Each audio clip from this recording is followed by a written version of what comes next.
তিন শ্রেণীর ব্যক্তির বিরুদ্ধে আল্লাহ বলেন আমি নিজেই কিয়ামতের দিন মামলা দায়ের করব। I will be against them in the day of judgment.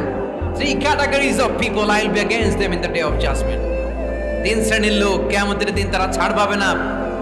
আল্লাহ বলেন আমি নিজেই তাদের বিরুদ্ধে মামলা দায়ের করব। এর মধ্যে এক শ্রেণীর লোক হচ্ছে রাজুলুন ইস্তাআজারা জিরান ফাস্তাউফা মিনহু ওয়া লাম ইউতি আজরা। একজন শ্রমিক ভাড়া করে তার কাছ থেকে কাজ নিয়েছে কিন্তু তার পারিশ্রমিক আদায় করে নাই। এরকম আছে না নাই? দাপট দেখায় ইউনিভার্সিটির ক্যান্টিনগুলোতে। ইউনিভার্সিটির ক্যান্টিনে যে খায় মাগার বিল দেয় না, এরকম ডাকাইত আছে না নাই? চায়ের দোকানে চা খায় আগে পরে দিমু, বিল দেয় না, আছে না নাই? দোকানে যে পণ্য কিনে বিল দেয় না, পরে দিমু, আছে না নাই? কিয়ামতের দিন আল্লাহ তোরে মাস্তানি ছুটাবে, চিল্লা এখন ঠিক কিনা?